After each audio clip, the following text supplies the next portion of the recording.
Vamos a continuar con el estudio de Primera de Pedro. Vamos a avanzar ahora siempre en el capítulo 1, pero desde los versículos 4 al 7. Así que los invito a que le pongamos este tiempo en sus manos al Señor. Padre, te damos gracias por la vida eterna que nos has dado. Y como hemos aprendido aquí en Primera de Pedro, eh, tú nos has reservado desde el momento que creímos en Cristo para una vida eterna futura de la cual estamos viendo en esta epístola, y ayúdanos a apreciar eso para que nuestra vida se vea motivada en función del futuro que nos espera a cómo vivir nuestro presente. Te damos gracias en el nombre del Señor Jesús. Amén. Bueno, Muy bien. Voy a compartir con ustedes un par de pasajes donde no voy a hacer un gran comentario, pero que dentro del estudio que tenemos hoy vamos a ver qué fue lo que pasó en estos pasajes iniciales. Solo voy a conectar aquí la computadora. Ahí estamos. Muy bien. oh, Vamos a irnos a Hechos capítulo 15 y aquí les tengo yo la cita. En Hechos capítulo 15 versículos 36 al 38, nos relata, esto fue después de que Pablo y Bernabé habían presentado un informe a los líderes de Jerusalén de cómo había sido el aspecto de la evangelización dentro de las comunidades no judías que estaban allá por la zona de lo que hoy es Turquía. Y entonces, después de esa sesión y de ese informe, relata el pasaje. Después de algunos días, Pablo dijo a Bernabé: volvamos ya a visitar a los hermanos en todas las ciudades en las cuales hemos anunciado la palabra del Señor, para ver cómo están. Bernabé quería llevar consigo a Juan llamado Marcos. Para que nos ubiquemos, este Juan llamado Marcos es el autor del Evangelio según San Marcos. Y solo por una nota extendida de los escritores del Nuevo Testamento, específicamente de los Evangelios, son cuatro, y de esos cuatro, solo dos eran apóstoles y los otros dos autores no eran apóstoles. A ver, apóstoles fueron Mateo y Marcos, Juan. Ellos Mateo. fueron apóstoles del Señor, pero los otros escritores de los Evangelios fueron Marcos y Lucas. Este que les estoy leyendo aquí es este Juan Marcos, que era sobrino de Bernabé, por cierto. Y el otro autor, que es Lucas, ese ni siquiera era judío. Él es el único gentil que el Señor escogió para escribir uno de los evangelios y el libro de los Hechos. Bueno, así que Bernabé quería llevar consigo a Juan llamado Marcos, pero, y anoto ahí en verde, a Pablo le parecía bien no llevar consigo a quien se había apartado de ellos desde Panfilia. Panfilia era una ciudad, una zona, y que no había ido con ellos a la obra. Si ustedes se fueran, o si quieren después del estudio, van a buscar a Hechos 13, allá por el primer viaje misionero, resulta que habiendo iniciado el viaje, iba este Juan Marcos con ellos, y digamos que a medio camino se regresó, se retiró, no hay mayor razón ahí, pero lo que estamos viendo aquí en Hechos 15 es que a Pablo no le quedó en gracia que el Juan Marcos se haya retirado. Y entonces aquí está este momento que se vuelve tenso. Les leo qué pasa después. Después, perdón, en el 39 al 41, que siguen ahí, dice que surgió tal desacuerdo entre ellos que se separaron el uno del otro. Miren, mucha literatura religiosa es así, lo escriben todo muy bonito, me explico, así bonito, amigable, ameno. La Biblia tiene una característica: relata las cosas tal cual fueron. Aquí nos está diciendo que dos misioneros de punta se pelean entre sí. Es lo que pasa entre Pablo y Bernabé. Así que dice que Pablo tomó a Marcos y se fue para la zona de Chipre. Y Pablo, por su parte, entonces escogió a Silas y salió encomendado por los hermanos a la gracia del Señor, y luego recorría Siria y Cilicia fortaleciendo las iglesias. Les estoy trayendo esta historia solo para que vean qué sucede con el tiempo. Bueno, esto es cuando empieza la obra misionera, ¿verdad? Ahora les voy a leer un pasaje en donde habían transcurrido, vamos a ver cuántos años, digamos, arriba de 25 a 30 años después de esto que yo les leí ahorita aquí en Hechos. Me voy a ir entonces a Segunda de Timoteo capítulo 4. En este caso, Pablo se encuentra preso y se encuentra preso ya cerca de sus últimos días. Segunda Timoteo 4, versículos 9 al 11. Le escribe Pablo a Timoteo: procura venir pronto a verme, porque Demas, es un nombre, Demas me ha desamparado, habiendo amado el mundo presente, y se fue a Tesalónica. Crescente, es otra persona, fue a Galacia, y Tito a Dalmacia. Solo Lucas está conmigo.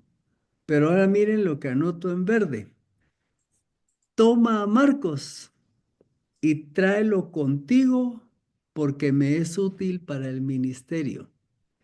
Todo lo que quiero resaltar aquí es que en los primeros versículos de Hechos, Pablo dijo, no, no, no, le dijo a Bernabé, si te querés traer a Marcos, yo no estoy de acuerdo, porque acuérdate que aquel nos dejó tirados ahí en el primer viaje misionero. Así que yo no quiero que llevemos a Marcos. Y vino Bernabé y le dijo, bueno, yo sí me lo llevo. Entonces yo me voy con Silas, dijo Pablo, y se separaron. Pero 25, 30 años después, aquí está Pablo escribiéndole a Timoteo y le dice, ¿verdad? Cuando vengas a verme, toma a Marcos y tráelo contigo. Ahora miren cómo es Marcos para Pablo, porque me es útil para el ministerio. Les dije que iba a empezar con estos versículos para que al entrar a Pedro y veamos el contenido que hay, al final a ver si hacemos atamos los cabos que les estoy entregando acá.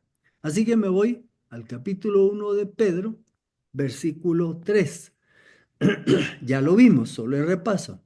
Bendito sea el Dios y Padre de nuestro Señor Jesucristo, quien según su grande misericordia nos ha hecho nacer de nuevo para una esperanza viva por medio de la resurrección de Jesucristo entre los muertos. Decíamos en aquel momento que aquí es donde está el nuevo nacimiento, que con los que está escribiéndoles Pedro, pues se asume que eran nacidos de nuevo y que este nuevo nacimiento, el autor es Dios mismo y lo hace a través del Espíritu Santo por medio de la obra de Jesucristo en la cruz que resucitó entre los muertos.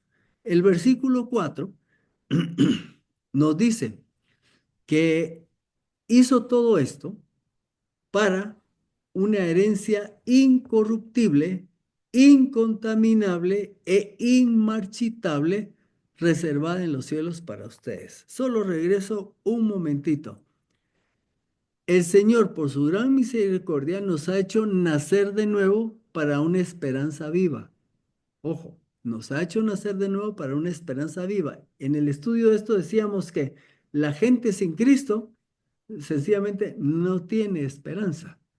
Los que tenemos a Cristo hemos nacido de nuevo para una esperanza viva. Esa esperanza viva es algo que nos espera en el futuro de manera plena. Y esa esperanza viva consiste en una herencia incorruptible, incontaminable, inmarchitable, reservada en los cielos para ustedes. Esto quiere decir, esta herencia de la que nos habla Pedro y que es a futuro, es una herencia que no se echa a perder, no cambia o se altera y no pierde su vigor y hermosura. Esas palabras incorruptible, incontaminable e inmarchitable están explicadas aquí donde les puse. No se echa a perder, no cambia, no se altera, no pierde su vigor y su hermosura. Eso que nos está ofreciendo o de lo que habla Pedro hacia futuro, pues es una herencia maravillosa.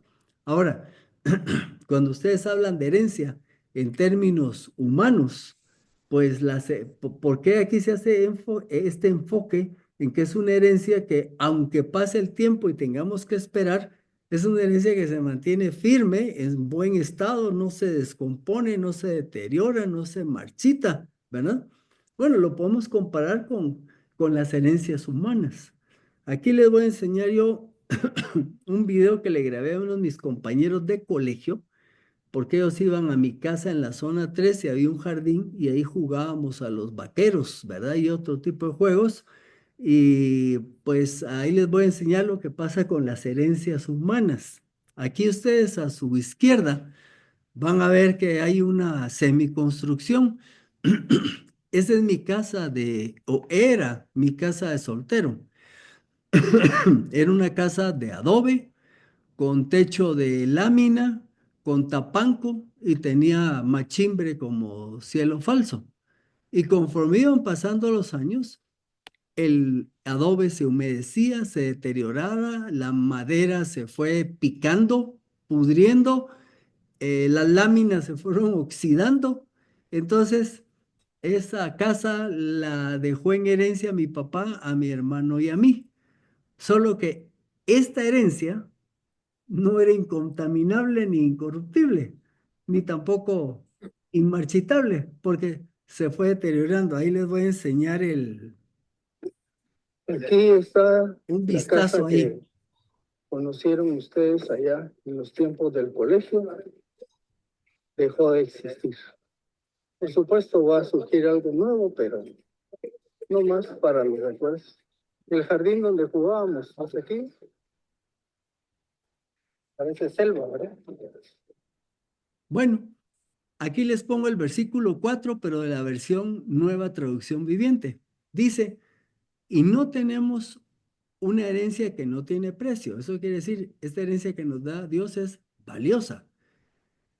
Una herencia que está reservada en el cielo para ustedes, pura y sin mancha, que no puede cambiar ni deteriorarse. Toda herencia humana va a tener corrupción, deterioro, se marchita. La herencia de Dios, por el contrario, no le pasa nada de eso. Dice que esta herencia está reservada en los cielos. Si usted busca en un diccionario en literatura la frase el cielo o los cielos y eso dónde queda, una respuesta muy común es que el cielo o los cielos es donde está la morada de Dios. No nos dice mayor cosa, ¿me explico? Obviamente no es un lugar físico, ¿verdad? Y como quedamos aquí en esta nota, dice, es claro que esta herencia no corresponde a este mundo ni a esta vida actual. Es una herencia futura. ¿Y dónde está? Reservada en los cielos. ¿Usted se acuerda cuando Jesús allá en Juan capítulo 14 dice, voy pues a prepararle el lugar a ustedes, ¿verdad? Cuando él va a cumplir con su misión de morir en la cruz y se iba a retirar con el Padre, dice, voy a irles a preparar lugar. En la casa de mi Padre, muchos lugares hay. Y él ofrece irnos a preparar lugar. Es parte de esta herencia de la que está hablando aquí Pedro. Agrega que esta herencia reservada en los cielos es para ustedes, dice Pedro. Y cuando dice que es para ustedes, el versículo 5 dice, para ustedes que son guardados por el poder de Dios mediante la fe, para la salvación preparada para ser revelada en el tiempo final. Si usted piensa, "Ala, esto es un poquito difícil de digerir la manera como escribe Pedro, ¿verdad?" Pues sí, yo les decía que tiene una estructura muy bien elaborada en el idioma griego. Esta herencia de la que nos está hablando, que es futura, dice que es para nosotros los que hemos creído en Cristo, y nosotros que hemos creído en Cristo somos cuidados, protegidos, guardados por el poder de Dios, ¿verdad? Así que como anoto acá, en lo que llega el momento de recibir la herencia, somos protegidos por Dios. por medio de la fe. La vida cristiana es una vida de fe. Ahora, el disfrute pleno de la salvación es a futuro y se recibirá al final de los tiempos. Si usted me pregunta, bueno, eh, ¿y qué de mí ahora en este tiempo? Si ya creí en Cristo, ¿soy salvo? Sí, sí, sí, sí eres salvo, ¿verdad? Y ya tengo vida eterna. Sí, ya tienes vida eterna. Pero, ¿por qué hablas de tiempo futuro? Porque el disfrute pleno de esa vida eterna todavía no lo tenemos en esta tierra ni en esta vida. En esta vida todavía tenemos las luchas de los enemigos, el enemigo que es Satanás, el enemigo que es el mundo, nuestra vieja naturaleza que convive con nosotros. Todavía tenemos esa experiencia, pero va a haber un tiempo en que eso va a quedar atrás. Y entonces ahí vamos a tener un disfrute pleno de esta nueva vida, de la vida eterna. Así que dice aquí, esta se va a recibir al final de los tiempos. Hace ya unos 2, 3 años estudiamos Apocalipsis y estuvimos ya cuando ve el final de la historia de la humanidad, cuando Jesucristo retorna. Ahora ya no viene como en su primera venida, como el siervo sufriente, sino en su segunda venida viene como el rey triunfante. Y al concluir la historia esta que el Señor ha elaborado, entonces nos toca a nosotros recibir esta herencia de la que está hablando aquí Pedro. Les voy a anotar algo curioso. Fíjese que hoy atendí a una abogada y le digo, mira, en cuanto a asuntos de testamento, para que los beneficiarios del testamento puedan disfrutar de una herencia, le pregunto a la abogada, ¿es necesario que el testador haya fallecido? Sí, me dijo, ¿verdad? Así es. Mira, y le hago la pregunta. Y existe la posibilidad de que para que un beneficiario disfrute de la herencia, primero el beneficiario sea el que se tenga que morir. Y entonces abrió los ojos y como le dije yo, te agarré en fly, le dije, ¿verdad? A la abogada. Porque entonces ya le conté lo que estamos estudiando en Primera de Pedro. Y es de donde saqué esta diapositiva. En este mundo, para disfrutar de una herencia, se requiere que el testador fallezca primero, para que yo tome posesión plena, ¿verdad? Mi papá cuando murió había dejado una herencia y una vez ya muerto, pues ya nosotros pudimos tomarla, ¿verdad? Ojo, pero en lo que estamos leyendo acá, fíjense que para que nosotros disfrutemos la herencia de la vida eterna, primero es necesario que nosotros nos muramos. Porque mientras estemos en esta vida, no podemos disfrutar de la vida eterna. No estoy diciendo que nos adelantemos, ¿verdad? Y que nos quitemos la vida de ninguna manera. Solo sencillamente es que esta es una herencia que nos espera. ¿Y cuándo va a ser mía? Pues cuando el Señor me pida la vida, ya sea que me llegue el final o cuando Él regrese, depende cuándo nos toque. Y a partir de ese momento, entonces yo voy a disfrutar de esa herencia, ¿verdad? Ah, pero me dice aquí que la última línea de la presentación no se ve. Dice que la herencia de la vida eterna es necesario que el beneficiario fallezca primero. Eso es lo que dice la última línea, ¿verdad? Bueno, ya sé por qué, porque hay algo en mi cursor ahí que se me metió. Ahí está. Bueno, vamos al versículo 6. Bueno, dice Pedro, en esto que les estoy compartiendo, de esta herencia que ustedes han nacido de nuevo para una herencia que Dios les tiene en el futuro, que es incorruptible, inmarcesible, inmarchitable, lo mejor que pueda haber, ¿verdad? Pues claro que nos va a dar alegría, ¿verdad? Tengo esperanza futura, la vida no solo es esto, hay más todavía. Pero dice Pedro, a pesar de que por ahora, si es necesario, estén afligidos momentáneamente por diversas pruebas. Y aquí pues entra un giro Pedro y dice, bueno, miren qué alegre, qué buena onda que tenemos esta herencia de parte del Señor. Y si eso les causa gozo, magnífico, pero, ¿verdad? Es posible, según sea necesario, eso quiere decir también según sea el plan de Dios, es posible que pasen ustedes momentáneamente por diversas pruebas. Y eso les cause, eso de afligidos, puede también entenderse, les cause tristeza, ¿verdad? Congoja, de según sea la circunstancia, porque van a pasar una serie de pruebas. La palabra prueba, que se utiliza en el idioma griego aquí, es la palabra que también, según el contexto, se puede traducir como tentación. Así que van a ver ustedes unos pasajes donde la misma palabra en griego la van a traducir como tentación y en otros pasajes, como en este caso, la traducen como prueba. Recuérdense que ya en Santiago se nos dice que Dios no tienta a nadie para el mal, ¿verdad? Cuando Dios obra en uno, este tipo de pruebas no son para hacernos fracasar, ¿verdad? Ahora, tengo unas preguntas que las vamos a dejar para el final, pero para que las empiecen a pensar. ¿Le produce alegría saber que habrá y que tendrá vida eterna? Bueno, a mí sí me produce alegría. Ya se imaginan, esta vida en esta tierra no es fácil, varía de persona a persona, familia a familia, ¿verdad? Eh, pues he tenido que trabajar para sacar adelante a mi familia, esposa, hijos, ya partieron también, ¿verdad? Pero he trabajado intensamente y no hay nada de qué quejarse porque el Señor le dijo eso a Adán. Pues el trabajar no es ningún castigo. Lo que es difícil es que ahora el trabajo tiene un costo. Cuando Adán estaba en el Edén, el trabajo era más sencillo. Después de que pecó, el trabajo sigue siendo bendición de Dios, pero cuesta, ¿verdad?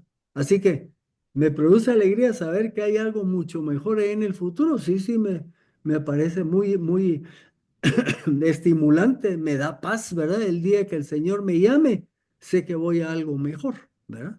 Ahora viene otra pregunta, por lo que introdujo aquí Pedro. ¿Te alegran las pruebas? Y la pregunta se amplía. Si te alegran, si tu respuesta es sí, ¿por qué es que te alegran? Y si tu respuesta dice, no, no, a mí no me alegran las pruebas, bueno, pues, ¿por qué no te alegran, verdad? A ver si logramos platicar esto un fondo de un poco después. Hace muchos años, en mis días mozos, tal vez alrededor de los 20, llego a un grupo cristiano y tiene un tiempo de testimonios.